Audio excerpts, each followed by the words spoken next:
Muy buenas tardes a todos y bienvenidos un día más al invitado de Radio Francia Internacional. El escritor y hombre de teatro cubano Jorge Luis Camacho acaba de presentar su trilogía titulada Sinfonía Cubana, saga familiar en 3 movimientos que abarca desde el inicio de la Revolución hasta la muerte de Fidel Castro. Afincado en Francia desde hace 40 años, Jorge Luis Camacho ha realizado una intensa carrera también como actor y guionista. Je vois que tu n'as rien compris. Tu m'appartiens! Hein? Et d'ailleurs, je crois que tu as besoin d'une leçon pour emmagasiner ça dans ta petite tête. Léon! Ah bah comment ça? Je te demande 4 heures pour me la rendre obéissante, mais me l'abîme pas. Non! Mais lâchez-moi! Lâchez-moi! Et fais la terre! T'as compris? Ta gueule! Y precisamente para hablarnos de esta su tercera novela, pero también de su trayectoria como actor y escritor, Jorge Luis Camacho ha sido tan amable de venir a nuestros estudios. Muy buenas tardes, Jorge Luis. Hola, ¿qué tal, Jordi? Gracias por haberme invitado. Quiero darle las gracias a tu programa, a ti y a Roberto Jiménez de Spanish Public Radio de Chicago, que al presentarnos hizo posible mi presencia en este lugar hoy. Es un placer tenerte aquí entre nosotros, Jorge Luis. Permíteme que explique antes que nada que has nacido en la localidad cubana de Cárdenas, si no me equivoco, en 1956, donde vas a estudiar actuación en el Instituto Superior de Arte. Pero empiezas tu carrera artística estudiando música, ¿no? Percusión, quizás. Exactamente. Es inevitable, en Cuba es inevitable, ¿no? Empiezo mi carrera... No te voy a contar eso ahora, pero la percusión que se estudiaba en aquel entonces era la percusión sinfónica. Quiere decir, yo aprendí percusión sinfónica. Los timbales. Dios nos ampare, en Cuba. Y yo lo que quería era tocar batería, congas, tambores, ¿entiendes? Y tal vez por eso dejé la música en aquel momento. Imagínate, en tu primera novela, Desear en Cuba, publicada en Francia por Actes Sud, nada más y nada menos, cuentas la historia de un joven estudiante de teatro que conoce a una mexicana, se enamora y comete el error de pedir que le dejen salir del país. ¿Tiene algo de autobiográfico esa novela?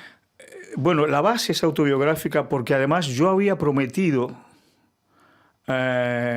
públicamente, pero también a mí mismo, sin darme cuenta, que yo lo que había pasado en eso que se cuenta en la primera parte, yo lo iba a contar.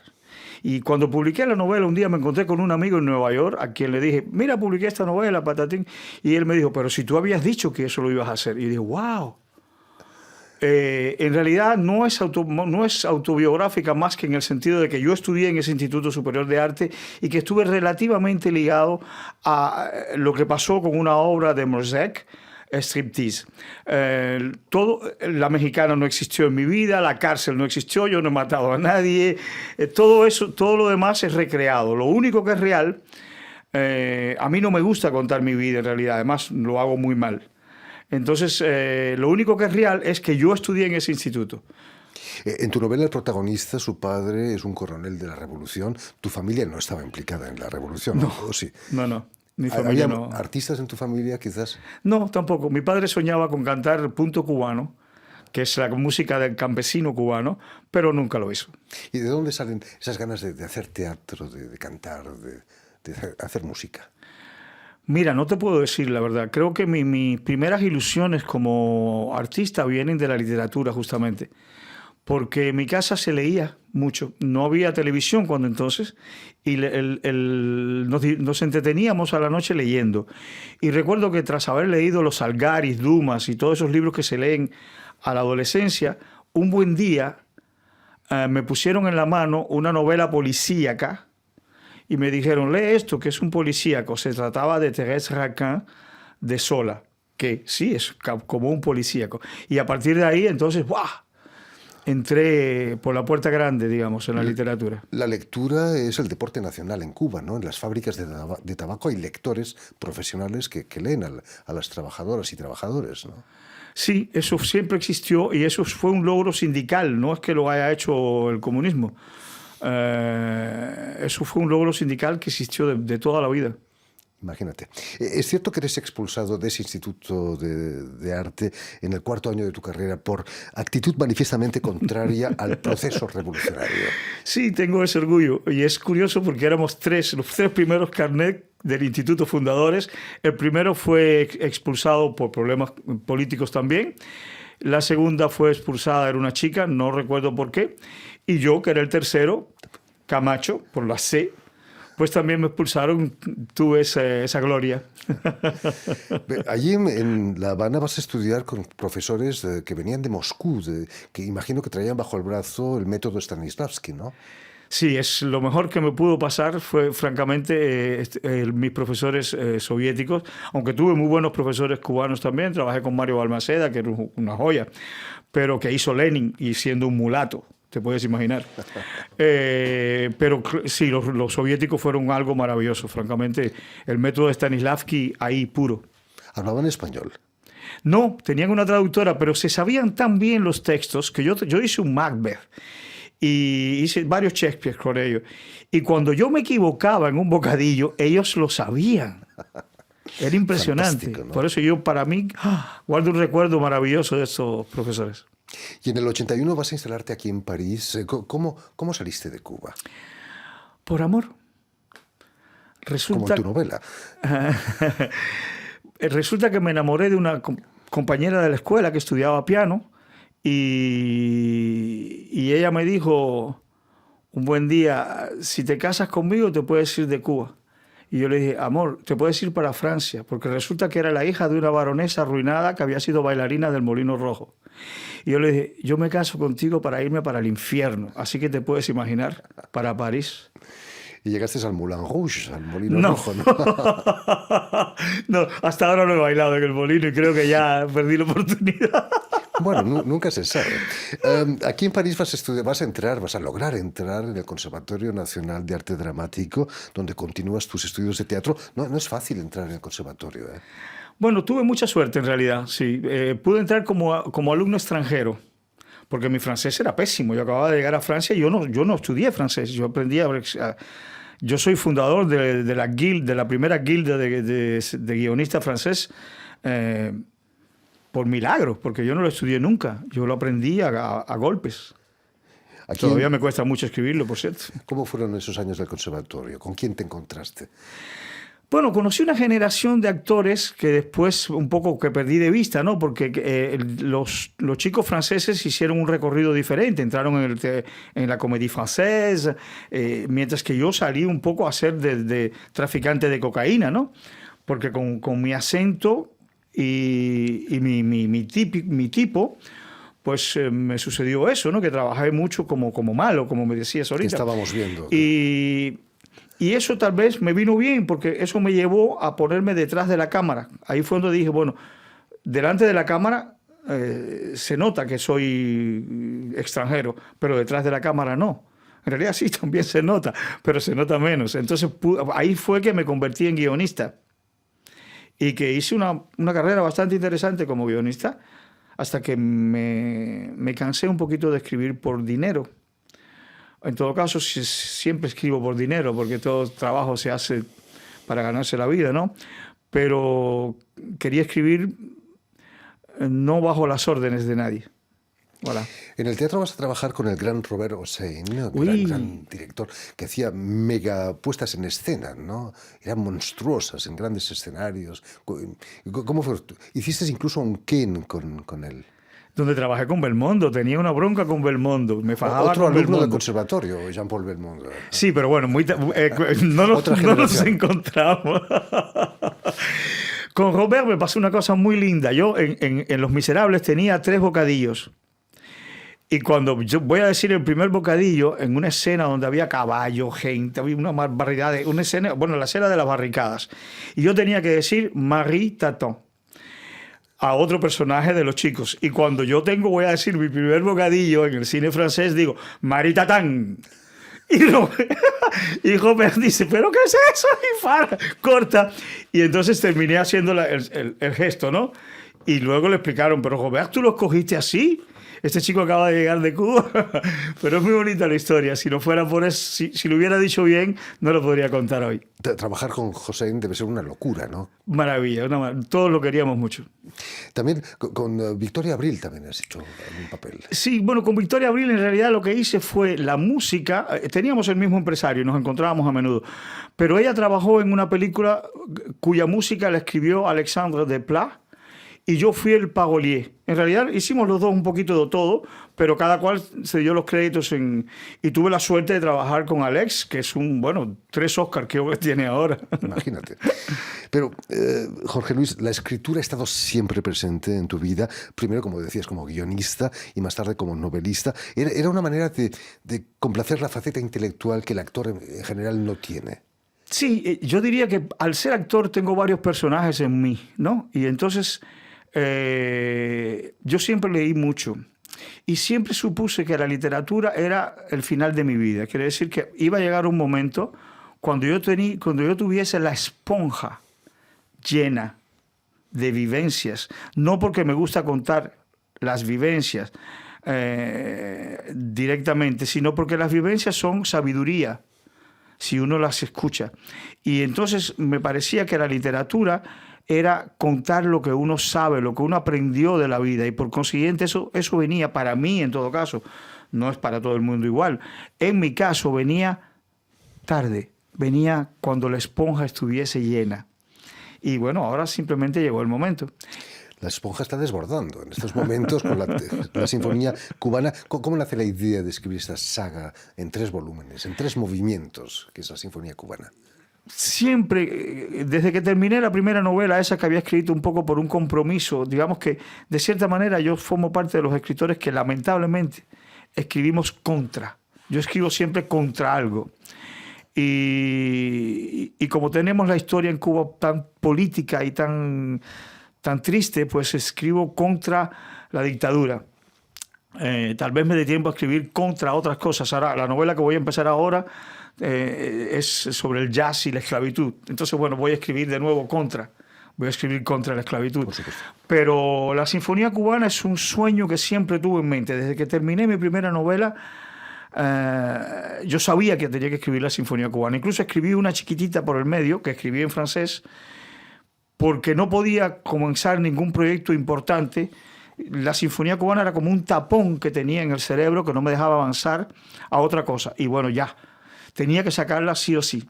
Y yo quería escribir algo que abarcara un periodo importante de la historia de Cuba. Y, por cierto, la novela no termina con la muerte de Castro. La novela termina mucho más tarde, probablemente en el 2025, 2030, quiere decir, con el regreso de la democracia a Cuba. Es ciencia ficción todavía, ¿no? No es ciencia ficción. Yo no hice política ficción, quiere decir, yo no sé cómo va a llegar ese momento, pero todo el mundo sabe que va a llegar. Entonces, llegará porque nos mataremos entre nosotros, llegará porque algún representante del Estado comprenderá que hay que abrir, como pasó en los países del este europeo, pero todo el mundo sabe que va a llegar. Eso no puede seguir, es imposible. Además, ya cada vez está más arcaico, más absurdo, ya es real maravilloso. El pobre Alejo, si lo viera ahora. Alejo Sí, Carpentier, quiero decir. Por supuesto. Sinfonía Cubana es la historia de una familia que tenía unas propiedades y un azucarero que lo pierde durante la Revolución. ¿Has tenido contacto con familias parecidas? ¿De dónde has sacado la idea? La idea estuvo en mí, yo creo que siempre. Mi padre estaba vinculado a la industria azucarera, nada que ver con poseer un central, como es natural. Y encontré después, mucho tiempo más tarde, en Miami, el personaje de Julio, prácticamente, un muchacho que tuvo esa historia. Pero la historia de los Robles Serra es la historia de Cuba, de cierta manera. Este central lo funda el primer español que llega a Cuba, que no sabe escribir, y sin embargo es el primero que empieza a escribir, aprende a escribir después, claro, es el primero que empieza a escribir la historia, porque en esta familia cada director escribe la historia de lo que fue de lo que fue La Rosa, que es el nombre del central.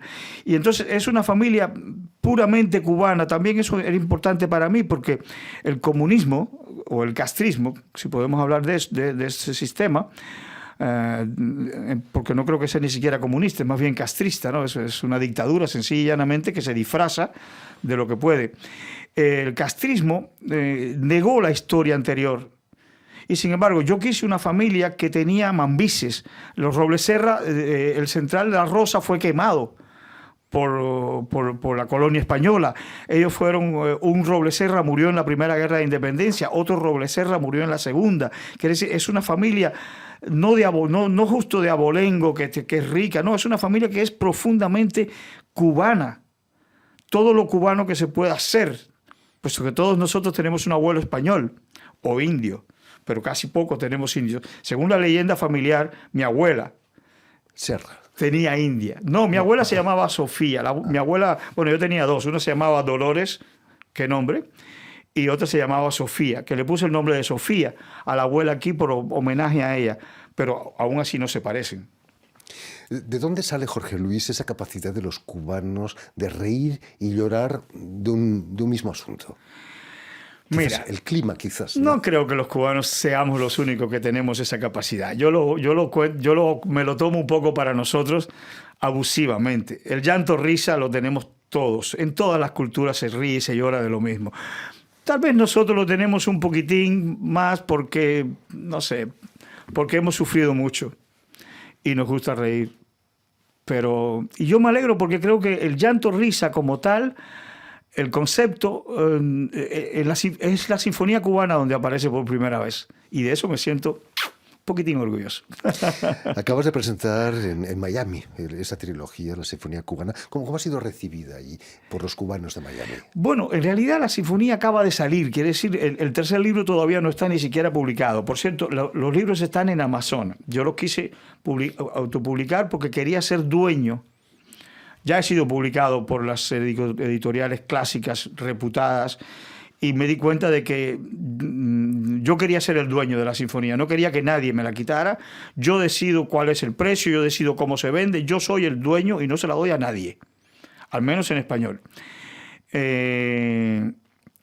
Entonces en Miami está siendo recibida, en realidad todavía la sinfonía está naciendo, quiere decir, ya yo me la quité de encima, pero todavía es mía, quiere decir, hay un momento en que los lectores se van a adueñar de ella, pero ese paso se está dando ahora. Todavía en Miami la gente está empezando a leerla. Por suerte ya me llaman y me cuentan, porque claro, para los cubanos, yo pienso que la Sinfonía Cubana, todo cubano que lea se la tendrá que leer. Es un poco pedante decir eso, pero es que la historia, es que no se ha escrito una cosa así hasta hoy, que reúna toda la historia y desde el punto de vista de una familia rica, porque fueron los que más sufrieron la revolución. No solamente los ricos, también la clase media, todo el mundo la sufrió, pero es terrible, como le pasa a Julio, tener su caballo y perderlo, ¿no? Terrible. Y que te quiten tu caballo, que te quiten tu casa, que te quiten tu central, que ha sido de toda tu familia durante toda la vida. Luego, bueno, detrás de cada rico siempre hay varios pobres. Es cierto. El último libro de la sinfonía, el último movimiento de la sinfonía es Da Capo. Es, en cierto modo, como decía Lampedusa, hacer la revolución para que no cambie nada. Volvemos Da Capo de la historia. No, para que cambie todo. Quiere decir, para que venga la democracia. La revolución, eso que se llama la revolución cubana, no se hizo para convertir el país en un satélite soviético. La mayor parte de la gente que luchó por la revolución cubana lo hizo para que Cuba fuera una democracia limpia, una democracia de la cual los cubanos pudiéramos sentirnos orgullosos. Quiero que sepas que en 1940 los cubanos votamos una constitución que era algo un poquito fuera de lo común. Por ejemplo, la pena de muerte estaba prohibida para los civiles en 1940. Nuestra queridísima Francia lo hizo en el 81, 82, con Mitterrand. Cuba la prohibió en 1940, las mujeres tenían derecho de voto, el obrero tenía derecho a 8 horas de trabajo y vacaciones pagas. No quiero decir que se respetaba a la letra, porque todavía no se respetaba, pero sí, nosotros lo que soñamos es con volver a esa democracia. Entonces, alegro ma non troppo, es porque la Revolución Cubana trae una cierta alegría, pero no tanta. Ma non troppo. Ma non troppo. Y de acá, pues eso, de acá pues volver al inicio, a fin de cuentas, ¿no? Lo que es una revolución, es dar la vuelta. Si la democracia llega a Cuba, ¿volverías a Cuba? Naturalmente.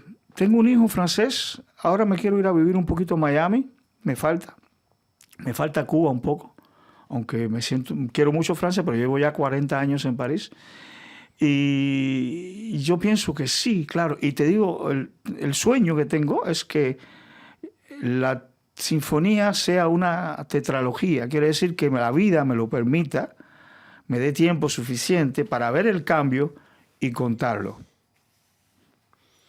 En fin, pues ya lo saben, la Sinfonía Cubana, en 3 movimientos, todavía están el tercero no está todavía publicado. Pero va a salir en unos 10 días. Lo pueden encontrar fácilmente en las redes sociales. Muchísimas gracias, Jorge Luis, por haber estado aquí con nosotros. Permíteme también que dé las gracias a Julián Lenk y a Stéphane Defossé, quienes se han ocupado hoy de la realización del programa, y también enviar un saludo muy especial a todos nuestros telespectadores, porque también los tenemos, que nos siguen en toda América Latina, gracias a una cadena internacional que emite desde Uruguay, en Montevideo, y que se llama UCL, un canal latino.